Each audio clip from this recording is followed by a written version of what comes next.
K സുധാകരന് പരസ്യ പിന്തുണയുമായി K Muraleedharan. Sudhakaran പ്രയാസങ്ങൾ പറഞ്ഞു എന്ന് മാത്രമെന്നും ഇന്നത്തെ പ്രസ്താവന ഒരു അച്ചടക്ക ലംഘനമായി കാണാൻ കഴിയില്ലെന്നും കെ മുരളീധരൻ.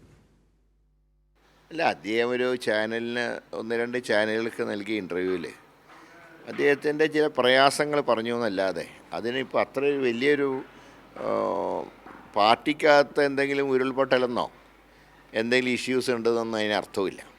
ഞങ്ങളൊക്കെ അന്ന് അദ്ദേഹം തുടരണം എന്ന് ഹൈക്കമാൻഡിനോട് ആവശ്യപ്പെട്ടിരുന്നു. പക്ഷേ ഹൈക്കമാൻഡ് തീരുമാനമെടുത്തു. ആ തീരുമാനം ഞങ്ങളൊക്കെ അംഗീകരിച്ചു. അദ്ദേഹത്തിൻ്റെ ഇന്നത്തെ സ്റ്റേറ്റ്മെൻറ്റുകൾ ഒരിക്കലും ഒരു അച്ചടക്ക ലംഘനമായിട്ട് കാണാൻ സാധ്യമല്ല. എല്ലാവരും വിശ്വാസത്തിലെടുത്തുകൊണ്ട് വേണം നടപടികൾ സ്വീകരിക്കാൻ. ഇപ്പോൾ തന്നെ എന്തെങ്കിലും പ്രധാനപ്പെട്ട വാർത്തകൾ വരുന്നുണ്ടെങ്കിൽ അത് ചാനലിലൂടെയോ പത്രങ്ങളിലൂടെയോ ഞങ്ങളെപ്പോലുള്ളവരൊക്കെ അറിയുന്നതിന് പകരം ഞങ്ങളൊക്കെ ആയിട്ട് ആശയവിനിമയം നടത്തിയാൽ തീർച്ചയായിട്ടും ഞങ്ങളൊക്കെ പാർട്ടിക്ക് ഗുണകരമായിട്ടുള്ള കാര്യങ്ങളെ പറയും.